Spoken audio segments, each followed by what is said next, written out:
Overcooked lamb with no crust, no resting, no balance is one of the most common mistakes I see when cooking lamb. I learned how to cook lamb properly in Michelin kitchens where every detail mattered, and today I'm here to teach you how to cook lamb at home like a professional.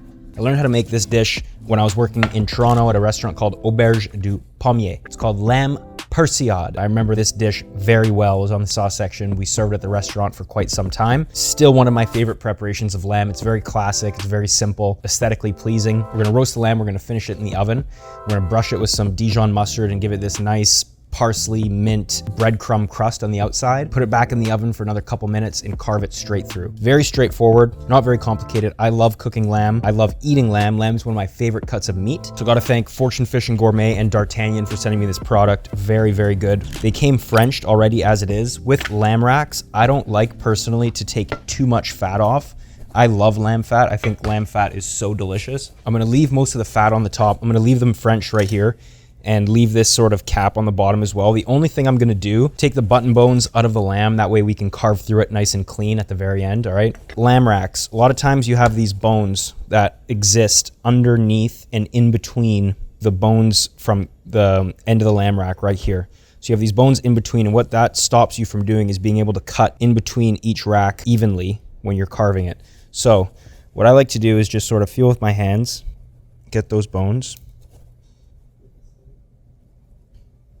and without going into the meat too much, you try to take these little button bones out. How did working in high-end restaurants change me as a person? Well, it definitely made me more responsible. Definitely forced me to grow up, take myself a little bit more seriously, became more reliable. I understood a lot more about discipline and what that meant, how to hold myself accountable, how to hold my team accountable. Taught me what it meant to work hard. A lot of skills I've learned working in fine dining, working in restaurants, definitely shaped me as a person. So with these button bones, use your knife and go around them and get in and underneath them.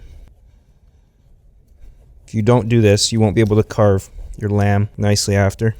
See all these little bones, these little fuckers? Now that these are out, I'm gonna be able to carve that lamb rack nicely after it's cooked. Look, bang, bang, bang, bang, bang.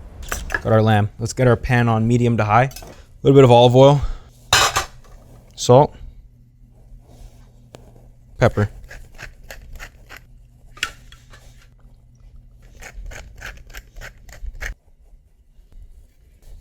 Pan's getting nice and hot. Oil in, smoking, lamb rack in.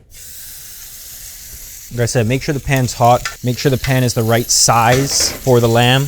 Do not use a pan that's too small. Do not cook too many lamb racks at the same time and crowd it and cool the pan down and make it so that you don't have enough color and enough flavor. You give it a nice gentleman's press. Remember, you have all that fat, silver skin and stuff like that on the front of the lamb. Blast it. Give it a nice high temperature. Render that fat out. Got some garlic, some thyme. Use the side of the pan to help caramelize the lamb. You're looking for caramelization. Now we're at a point where we're gonna go in butter, thyme, and garlic. So again, careful when the butter goes in. You don't wanna burn the butter, you wanna keep it moving. If the butter starts to turn too dark, get another knob in and cool it down. What you're kind of looking to do is just really evenly caramelize the lamb rack everywhere. Splash butter all over it. Onto the tray, into a 350-degree oven. We're gonna check it after about 8 minutes. In this pan, there's tons of flavor. So we got a little bit of a mirepoix. We got onion, celery, carrot, garlic. That's gonna go straight in. I'm also gonna go with some rosemary. Pinch of salt. Now these vegetables, you don't need to roast them too much. You kind of want to keep some fresh flavor in there. So you just want to wake them up, start to draw a little bit of moisture out of them. And then we're gonna go in with some beef stock. You could use lamb stock as well if you'd like.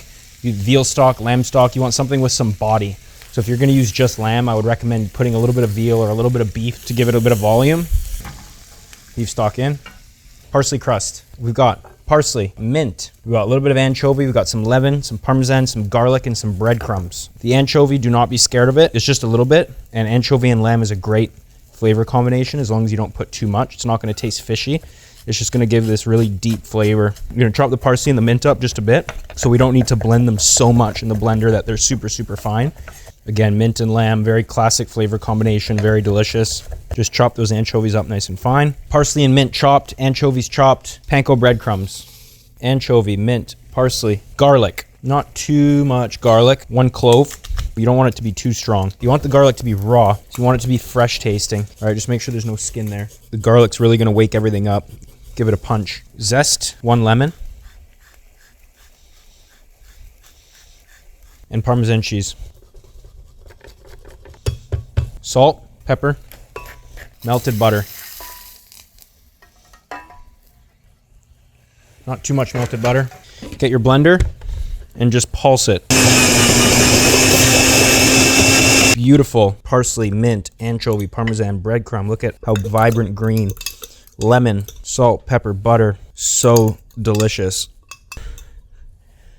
Our lamb's been cooking now for 8 minutes. We're gonna take it out, let it rest. The idea is you wanna cook the lamb 80% of the way, let it rest, brush it with some mustard, finish it with the crumb, and flash it back in the oven to reheat it. You don't wanna cook it with the crumb on the entire time.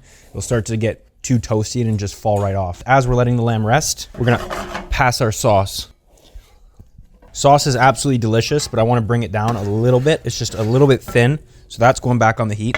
Now I've got my lamb rack.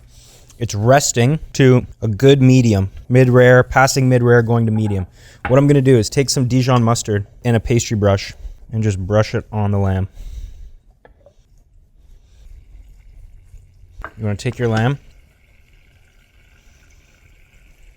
give it a nice crust, pack it on the bottom of the loin and the top and the sides.